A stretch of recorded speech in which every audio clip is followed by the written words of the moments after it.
Hey guys, it's Maymay, and today we're making a shadow box, or at least starting on a shadow box, and we're using the coffee paper to do it. I think it is so cute, and I'm really inspired by this little strip that comes in the cut apart pages. It is so cute, and it is perfect for this. Now, I got started and thought my camera was rolling, and it wasn't, so I'm going to have to show you what I just did. So this is the cut apart sheet. And this little guy was right down here. This was the strip on the bottom of the cut apart. And so I've already cut it away and started cutting it down to size. So don't worry, this is just a piece of the paper inside the pack on this cut apart strip. It's on this sheet right here. What I want to do is I want this hole here and this one here, the two larger ones, to be the scene of the coffee shop. So let me show you what I've done. I've cut this down to fit inside here.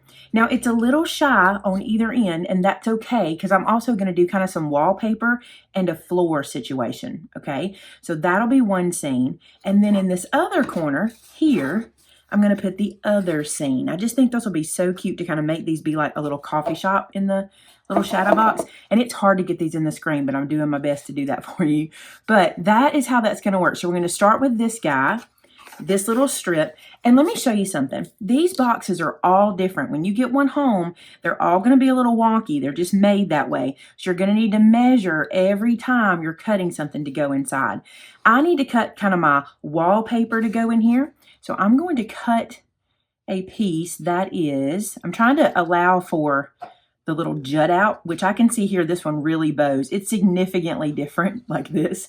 So what I'm going to do is I'm going to cut it for the width at the bottom, which is 5 5/8. And then I think I'm going to allow a little extra at the top.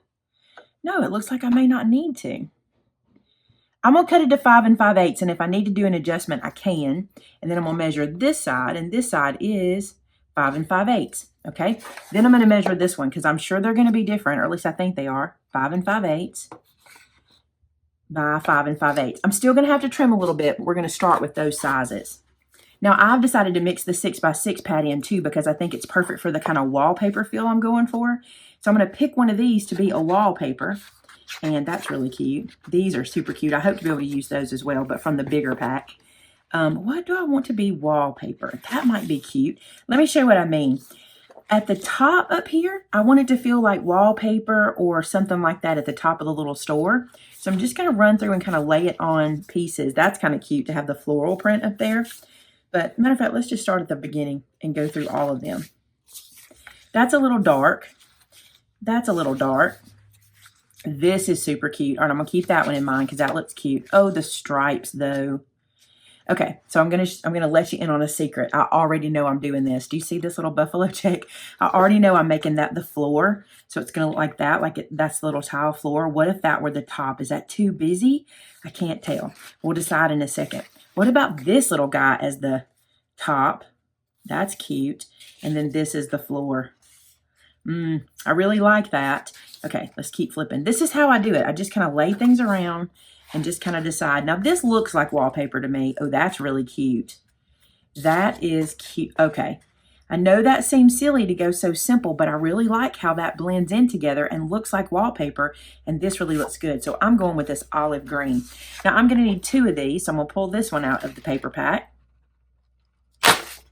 There's one. And I'm going to go find the other one because I'm going to put the same wallpaper in both of our little openings. Okay, for this particular box, I'm going to have to do some trimming. It fits pretty good on these two sides, but over here, you can see that it's overlapping.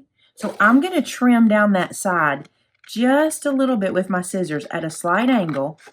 Try not to take too much off. I can always trim it again if I need to, but I'm going to try to just take a little bit off at a time until I can get it to lay just in there.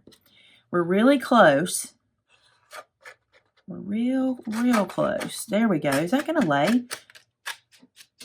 I think it does pretty good. Yeah, I think I can make that work. I might trim a tiny bit off the end, but that's probably going to be what we do there. Let's trim just a sliver off the end here. You can use your paper trimmer if you feel more comfortable. I'm just got my scissors handy, so I'm going to use them. So that piece now, with a little bit of coercing, look, that one goes in there just fine. Let's go ahead and fit our other one in as well. So let's just see what we're looking like here. Oh, look at that. Is that going to work? Oh, we're so close. We just have a tiny little bit on that end I need to trim off. That was easy. I'm going to trim a little bit from here. And then this one should be ready to glue in.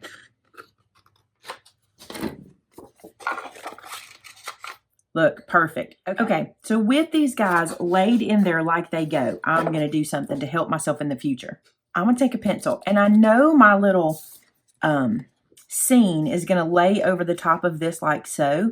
So right here, I'm going to draw an arrow that arrows up. So I know that's the top and this is the front, okay? I'm going to do the same with this little guy right here. Put it in like so. Know that I have room, and I'm going to do my arrow up. So I will know that's the top of my sheet and the front, okay? Then what I'm going to do is I'm going to build my scenes before I put them in. I think that will make things so easy. Now, the only other thing I need to do, and I'll do this real quick when I take them out, I'll show you so you can see what I'm doing, is I'm going to put a B for bottom and a T for top. Now I know which ones I'm working on no matter what happens, and I'll build these outside. So I'm going to put those aside for now. So now we can just work on building our scenes. At first, I thought I was going to center this and lift it up a little bit, and I may still do that. We may play with something, and I can show you how to do something real quick. If I lift these up kind of the same height, and you know I told you I wanted to use this as the floor. What would be really cool, and it would be a little bit extra, you know, a little bit of planning and prep, but I think it'd be cool if we took this and made it look like the floor here, and also it wrapped down underneath. But I'm trying to decide if I need to do the floor at a little angle like this and extend it up. I'm not really sure how I want to do that. So I really was thinking I would just cover the little base section like this to be the floor, but with them standing like that, I'm not sure. So how much, let's see, let me get my ruler. I'm thinking that's about 1 inch, but I think I could make it be 1 inch. Yes, I can. I'm going to move these up 1 inch on either side, and I'm going to add 1 inch of floor to the bottom to make them look more centered in the box. It'll make sense when you see me do it. It's kind of strange the way I'm trying to do it right now. But I'm going to cut this. I'm going to cut 2 strips that are 1 inch. So there's one. And then another. And I haven't cut the width yet. I need to cut the width specifically for each piece. So here's what we're going to do. We're going to bring these back over. And I'm going to bring this guy about here. This will be the actual floor height. It's going to be 1 inch up, just like this. And now I'm going to really get extra, y'all. I'm telling you I am. I'm going to see. Oh, well, that works out really well. Okay, let me show you what works out so well. This black line and this black line are the edges of my paper, okay? So what I'm going to do, I'm just going to play a little bit with perspective. It won't be perfect, all right? It will not be perfect. It's not going to look perfect. I'm going to take my pencil and I'm going to make a mark where the edge of our little scene is on our little black and white paper on either side. And I'm going to do this. I'm going to try to make this make sense as quick as possible.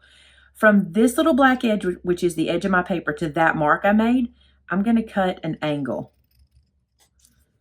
So you see that little angle right there? I'm going to do the same thing over here. So from the little pencil mark I made to the edge of that little strip of black tile, and then this is going to lay in there like so. Just to give a tiny bit of perspective that the floor angles up. I told you I'm being extra. I promise I'm being extra, okay? So then what I'm going to do is I'm going to place this one over here. And notice how I have the white at the bottom. I want the same white to end here. And I bet this one won't line up exactly the same, and it doesn't. It's pretty close, though. I can make it happen. All right, so if I do it like that, and then I kind of centered this little guy right here. Am I being too extra, y'all? Brenda wouldn't be able to handle this, would she? If those of you who know my friend Brenda, who does Brenda albums, this is too much measuring for her. All right, or too much ciphering. All right, same thing again. We're going to make an angle from that little edge to there, and from our pencil mark to the little edge. That worked really well. I think it's going to be a really good optical illusion for what I'm trying to do, and it'll make more sense once we get it all in place. So there we go. Perfect. All right, now then I'm going to cut. I'm going to bring my shadow box in. So I want to cut the floor for this right here out of this same black and white check. So I need to measure here and I need to measure here. So 2 3/8, 2 3/8, and then the width, I bet is 5 5/8. It is there. And it's a little less than 5 5/8 there, but pretty much. So let's cut those and we'll place them in. So if any of you have ever sewn before, you'll know that stripes and patterns are the hardest fabrics to work with because you want to line them all up. I want this to feel like a continuous floor wrapping up. So what I'm going to do is I'm going to take this line here, and at the first line that I can use, because there's a hole in the paper there, this is the first full line I can use, I'm going to start to line this up. Now what you got to pay attention to is this. This needs to start on a solid black line because it ends on a mostly white line, okay? So it needs to go like this. So what that means is I need to get my 5 5/8 measurement from here, okay? So it looks to me like I'm going to make a mark here, and I'm going to make a mark here, and I'm going to cut the length of my floor from there, all right? Let me go ahead and get my other floor over here and see if it'll work the same width, and I can go ahead and cut this whole piece of paper down. Oh, it works exactly the same. That's perfect, so I can. All right, so let's cut this paper down. So what I'm going to do is I'm going to line that pencil mark up on this edge of the paper. I think I'm going to use the other end because it's not very straight. Oh, that pattern's not very straight on the page. We're going to work with the pattern. Let's see if we can make that happen. All right, so y'all let me try it so you don't waste your paper. Let me waste mine first. All right, let's try that again. So this is the line we want to cut on. Okay, so now what I need to do is, starting with, this should line up perfect now, and it does. So I need to cut away here. So that'll be the top where my floor touches, or the corner of the floor. So there's that piece. And now I need it to be 2 3/8 from there, okay? So I can take this and go 2 3/8. Perfect. Now I'm going to need to cut one white strip away because I don't need the white strip. Remember, we need to start on the dark strip, the black strip. So I'm going to cut this one away. Ooh, that's cute. I can probably use that for something. And now we're going to cut another 2 3/8 piece. 1 2 3/8. This is going to be just enough paper. Cut that down. Okay. So now what's going to happen, all of my craziness, what's going to happen is when these meet, it's going to be continual, just like if the tile layer had laid that floor in for us, okay? It's going to continue up the wall of the shadow box. I'll show you what I mean. So let's do a little dry run right here so you can see it. So if I put my scene in, okay, so my background goes in here. My scene will go in here, but it'll be lifted up the height of this little bottom piece, okay? So let's see if that'll slide together. Just like that. It'll be landing like this. Then the piece I just cut will lay in here, so our floor looks continuous, like the floor continues in a little bit. Does that make sense? I think it does. So the floor wraps up. That's really cute, isn't it? Oh, it's so cute. So that's how I'm going to do it, so it looks like the floor continues all the way up, and then we can do some pretties around it. All right, so let's build these. So hole number 1, and to be safe, I'm going to go ahead and lay my flooring at the bottom of the little scene here. Remember, this is not perfect perspective. This is just the idea of it. It is not perfect because these tiles are straight. If the tiles went in as well, it would be different. But we're just trying to keep it kind of all matched up for the eye. So I know that's my floor that goes with this one, so I can move this out of the way for now. I think back here I'm going to write top, so I know this is the floor for the top. And this guy can now get glued down. And that is what's going to determine how high up my scene is going to go. And this is the scene I want for the top. Bring this over, and now I can glue it down. And I think I'm just going to glue it straight down since it's the background. Everything else can get popped up, but there's really no reason to pop this up. I'm just going to put it straight down onto the page. There we go. Line it up with our floor. Yeah, that's much straighter. Much straighter. So there's our first building block for scene number 1, and there's the floor that goes with it. Let's do the second one. And I'm going to do the dry run again. So I'm going to lay this guy down, double checking, and let's double check this floor. And that is correct. Let's put you over here. This can be glued down now.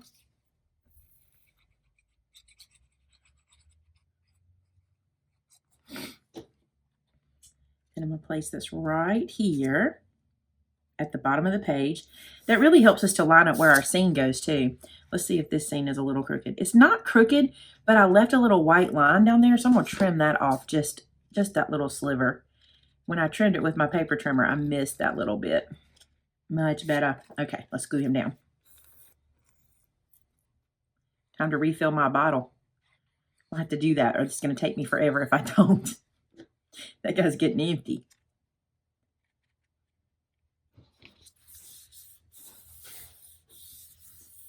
There we go. And then that will be perfect. Okay, there's those two seams. We really could go ahead and put these into the box too. I know that's what's starting here, so I'm going to go ahead and glue them in. I'm going to start with our full seam and glue that in first. And I think I'll just put my glue in the back so I don't have to worry about it coming off or getting on the sides. I'm just going to put the glue into the base. The more you do these guys, the more you learn how to do them, by the way.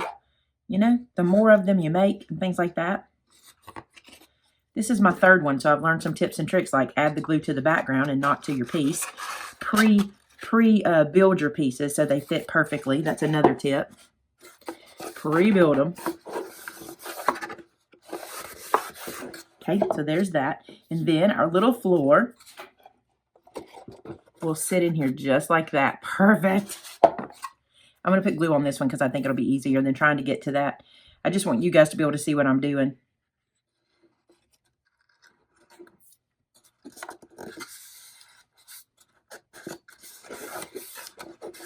Now that is super cute. I do have a gap right there, but I'm going to wait until I put all the little cutesies in the front. And if I still see it, I'll color that or paint it. But I'm going to leave it like that for now. And I'm going to go ahead and do this one here as well. They're not perfect, but they're pretty darn cute. Now what I'm going to do is I'm going to go into each one of these guys and I'm going to put a wallpaper piece or a piece like this, not the same color, but just a solid piece inside of each one, just to give us a starting point for stickers and things like that. So I'm just going to do that real quick and I'll show you what it looks like when we get done with it.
So that is going to be part one. And I know it probably seems like I didn't do very much for part one, but this takes a little bit of time. And if you do want to kind of catch up with me and pick out your paper or wait for your paper to get there, this is a good time to kind of catch up to me and not get too far behind on this project.